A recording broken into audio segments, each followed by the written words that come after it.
All right, it's Christmas season, and I don't know what happens in your family, but there can be a lot of anxiety that happens during this time because all the crazies come out, right? And all the family gets together, and there's that uncle. You're like, man, I hope he doesn't make it this year, but he's probably going to, right? All of those things that happens, and you just, and I mean, but sometimes, like, my family's crazy, but they're my crazy. You know what I mean? And so we enjoy getting together.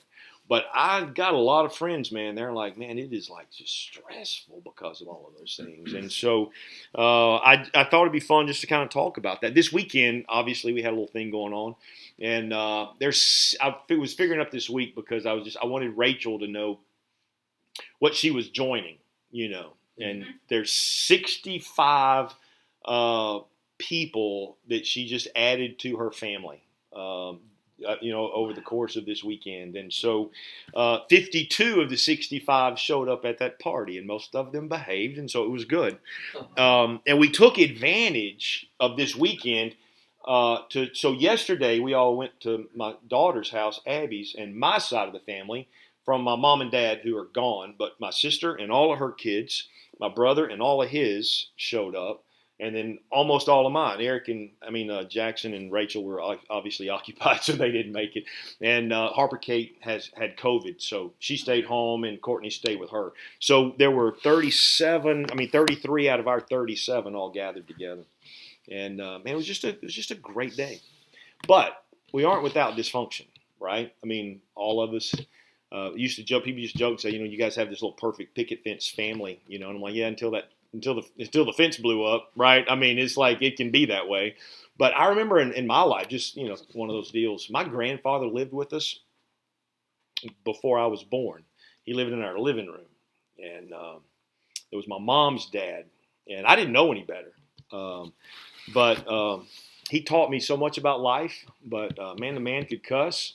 And he had some mental issues. He, broke out of an insane asylum in Oregon and made his way here. He was kind of that man's man. He drove a Harley from here to California. He hoboed out there one time, drove the Harley back, built a Bugatti race car, raced up Pikes Peak. I mean, he was this kind of guy, but he was certifiably crazy. In a good way. He had this rhythmic disease. So we would be talking about maybe a Ford car, and then the next sentence we're fording a river, or he's talking about the president. It's like whatever word got in his brain. And so as a kid, though, we used to watch Braves baseball together, and I didn't know he was crazy because he could do everything. He was like, in my world, amazing, but stressful in my mom's world, because every time that we went out of town, my grandfather, if somebody parked in front of our house, he called the cops on them. And when the little girl started dating next door, he lived in the basement. He would shine his light when they were trying to kiss goodnight, and they'd be mad at us. And it was like all the time. The police were showing up at our house, and it was that kind of thing. And so we know what crazy feels like, right?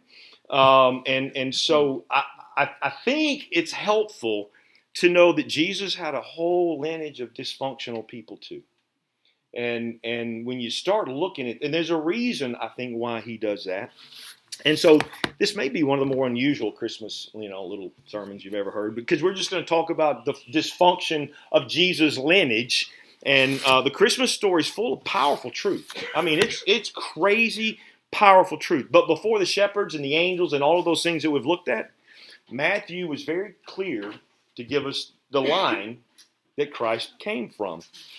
And Luke does the same thing after the fact in chapter 3.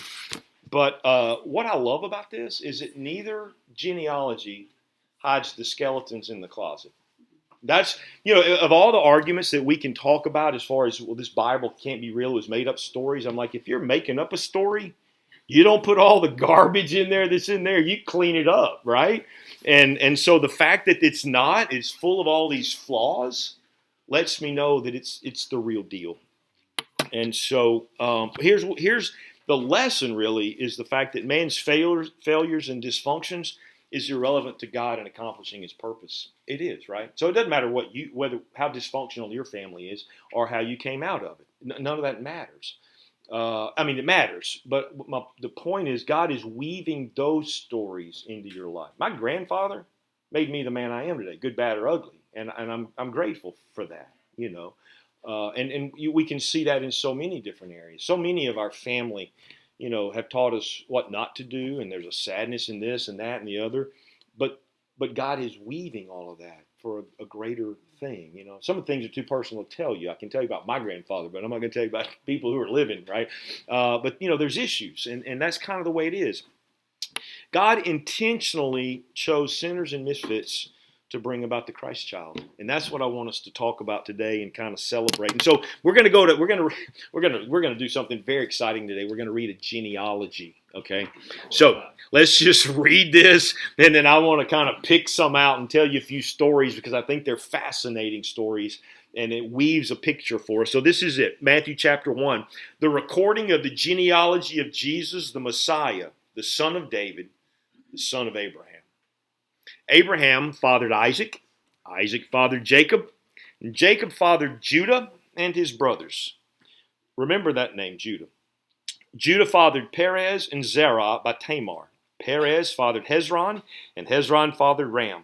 Ram fathered Amminadab, and Amminadab fathered Nahshon, and Nahshon fathered Salmon.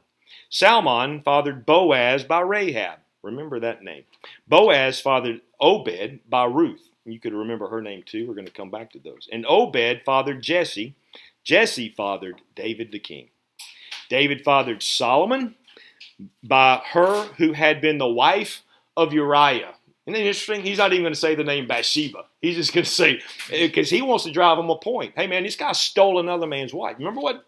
I'll get to that later. But that's a great story. Anyway, I get ahead of myself. This stuff's fun to me. Now, where were we? What verse? 7. Thank you. Solomon fathered Rehoboam. Rehoboam fathered Abijah. Abijah fathered Asa. Asa fathered Jehoshaphat. Jehoshaphat fathered Joram.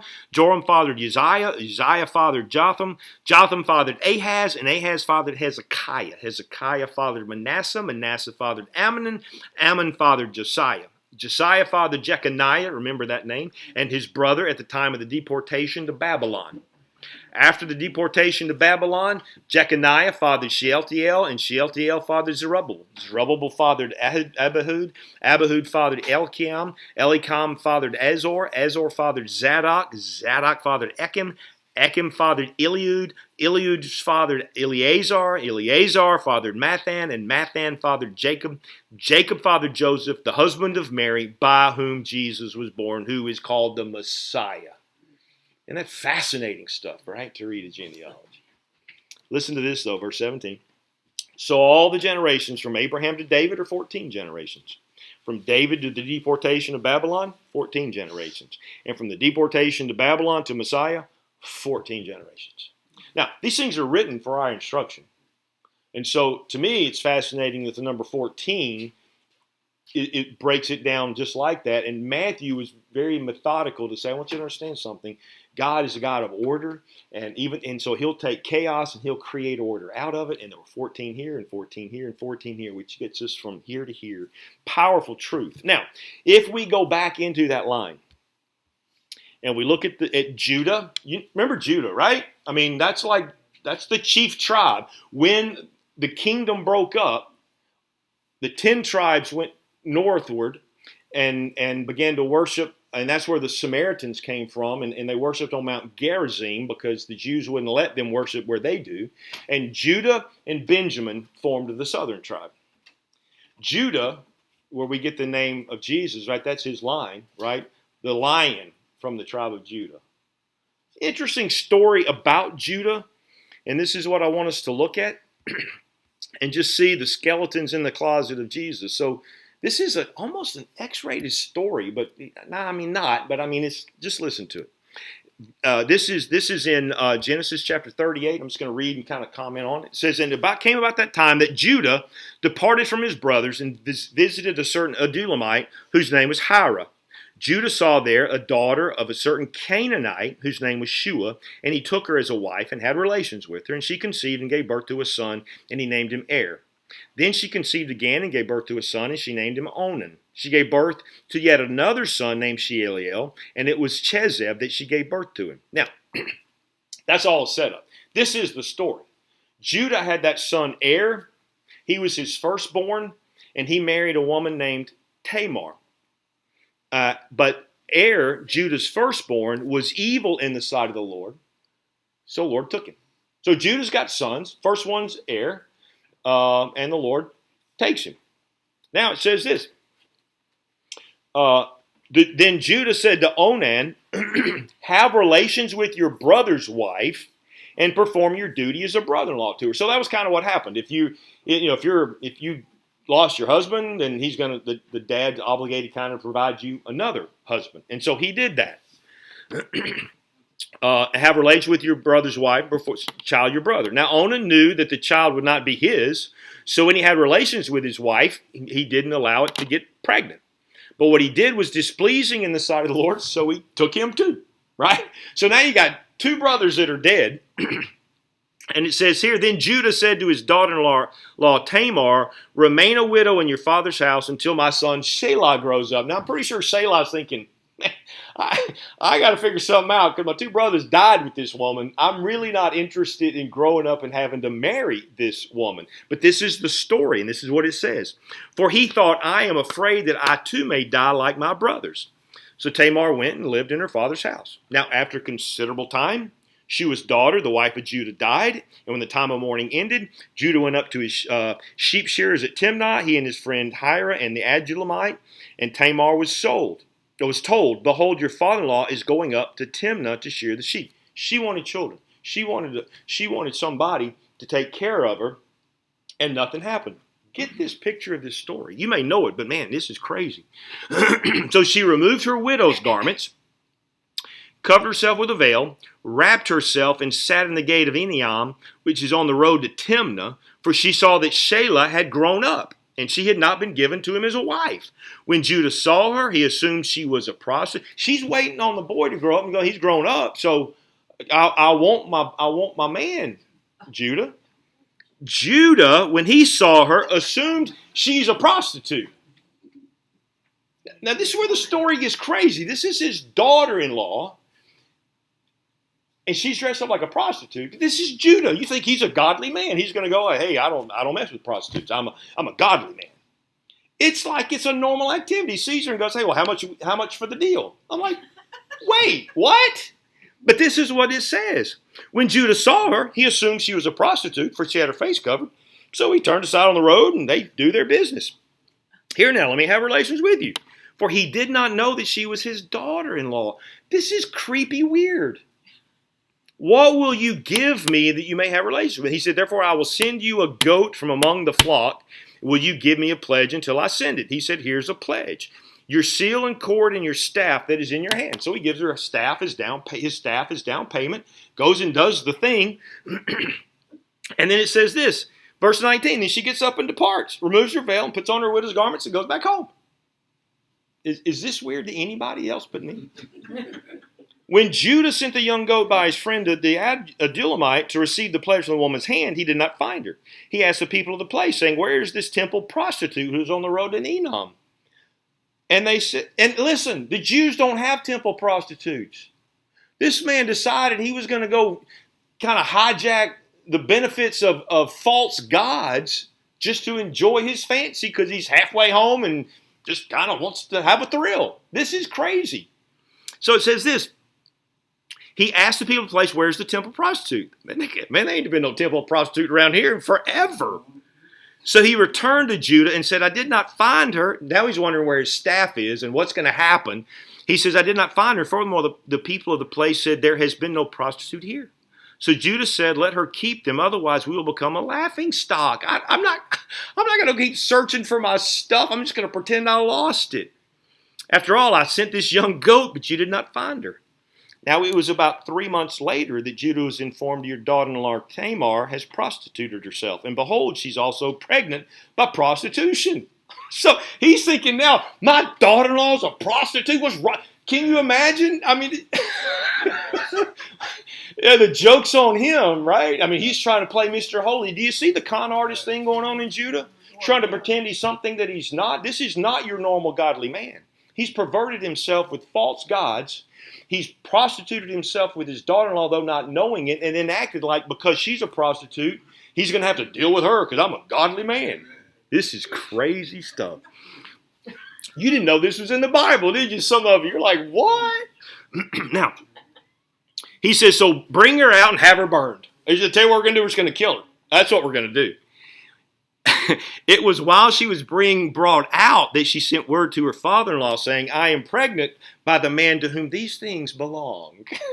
And out comes the staff and all the other stuff. Please examine and see whose signet ring and cord and staff are these. And Judah recognized them and said, this is the good part. Almost, he says, she is more righteous than I. Since I did not give her my son Shelah, and he did not have relations with her. And so she bears twins. This is the line that Jesus came from. So you talk about dysfunction in your family. I'm pretty sure that's not a scenario that you have seen in yours.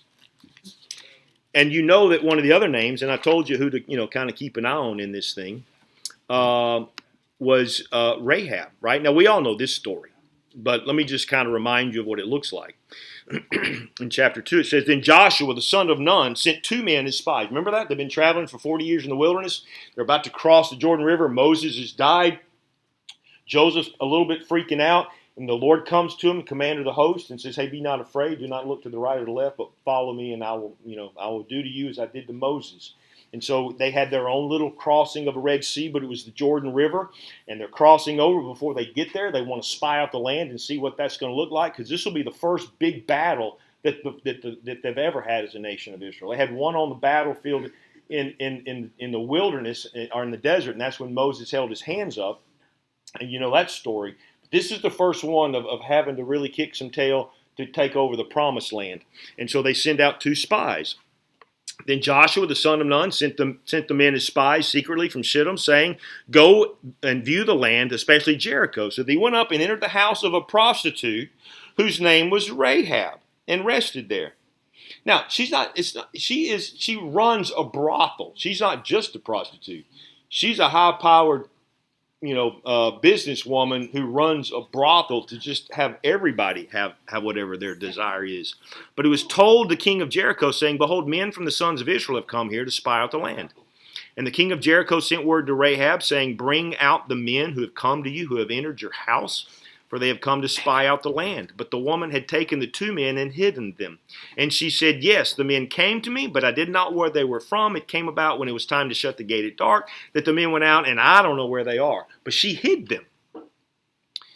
And so it says, now before the spies lay down, she came up on the roof and said to the men, I know that the Lord has given you the land, and that the terror of you has fallen on us, and that all the inhabitants of the land have despaired because of you. For we have heard how the Lord dried up the water of the Red Sea before you. That was 40 years ago, and they're still telling that story. And they're still scared to death of this God that they serve. And so it says, when they heard these things or reports, their hearts melted, and courage remained in anyone any longer because of you. For the Lord our God, he is God in heaven above and on earth below. Your God. Now, when people swear to me by the Lord, since I have dealt kindly with you, that you also will deal kindly with me and my father's household, and give me a pledge of the truth, and spare my father and my mother and my brothers and my sisters. And of course, you know the story that he did, right? So you've got this one skeleton in the closet of Judah. Now you got Rahab, this harlot, who ends up marrying one of the Jewish men. And she becomes the great-great-grandmother of King David, whose rule will never end. It's a crazy story, right? It's not like they came from good stock. This is a Gentile woman who was a brothel madam who ended up becoming the great-great-grandmother of David.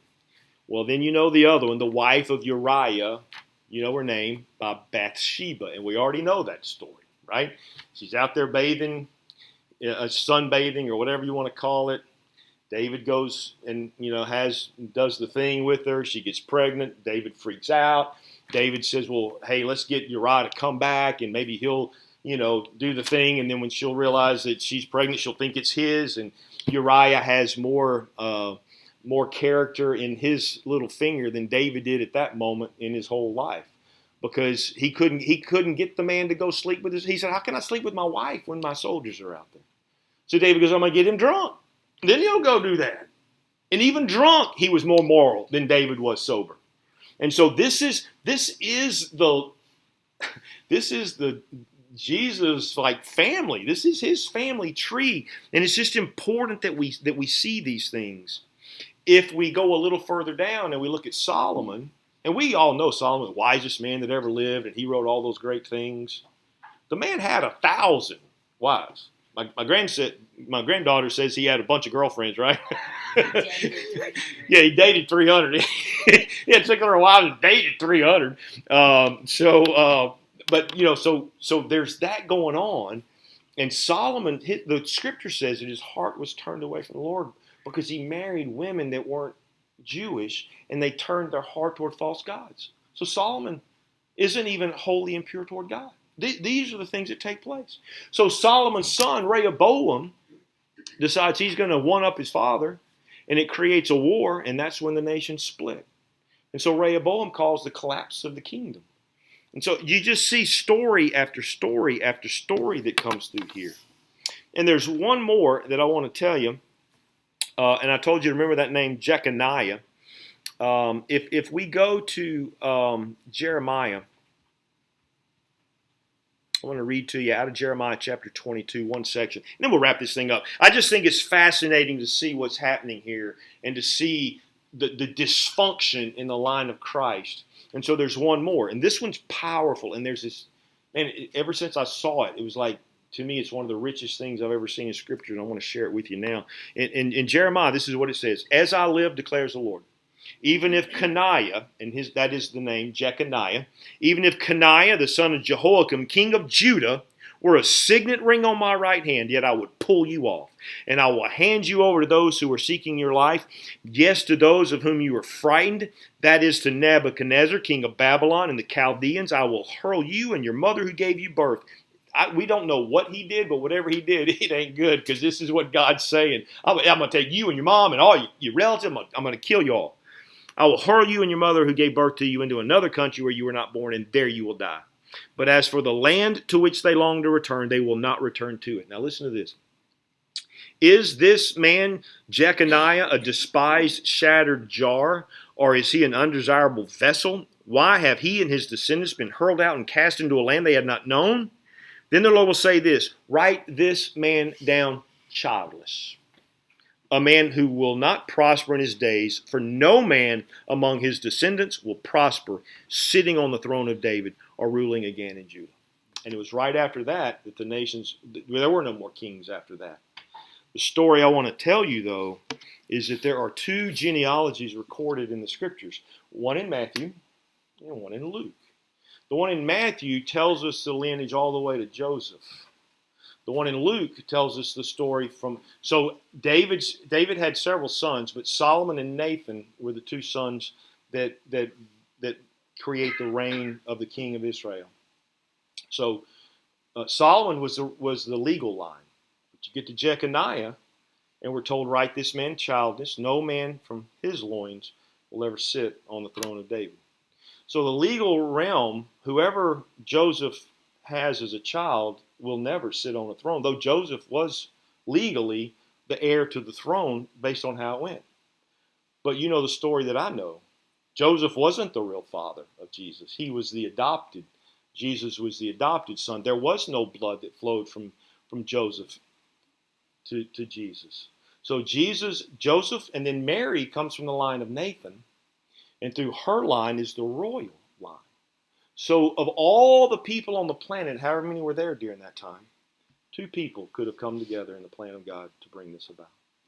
And so God brought about the two people that could give Jesus the legal line and the royal line. And only those two people could have allowed that thing to happen. Isn't that an amazing story when you think about that? I marvel at that, because you think, we hear, he's known you before the foundation of the earth and all of those things. And we know he's sovereign, and we know he's good, and we know he's loving. But the fact that he can be so precise in weaving these stories together, and see, it doesn't matter about what's in the past. Because it's not about all of that. It's about his promise of faithfulness. Not the faithfulness of Judah, who wasn't. Not the faithfulness of Rahab, who wasn't. Not the faithfulness of David, who wasn't. Not whatever Jeconiah did that God was so displeased. He's like, you're done. You're toast to me. You're not even here to me. And I'm going to write you down as childless. None of that could stop the good hand of God. In fact, if Jeconiah not have done that, then the legal line would have been that. And Jesus wouldn't have been that in that potential sense, because it would have gone to the other son that was out of the loins of Joseph. So it's just an amazing story to me to see all of that. And so for you and me, I guess, if there's a message here, God is faithful to his promises. And there's nothing that you can do to keep you from allowing God to accomplish his purposes in your life. And so some of you are sitting here and you're thinking about all your relatives. And some of you are thinking about your own life, potentially. Like, what a wreck I've made of it. That's why Paul, God inspired that powerful phrase, all things work together for good, to those that love God and are called according to his purpose. Mm-hmm. And I am who I am, good, bad, or ugly, because of the sin in my life. Sometimes the sin in your life that affected my life. And the sin principle. And none of that was able to thwart God from producing in my life something which is good. Man, and to me, that's just the power of the Christmas story. And I mean, when I think about this, I know it's a fun journey and just thinking about dysfunction, but how powerful is our God? And I just wanted to share that with you guys today. It's good.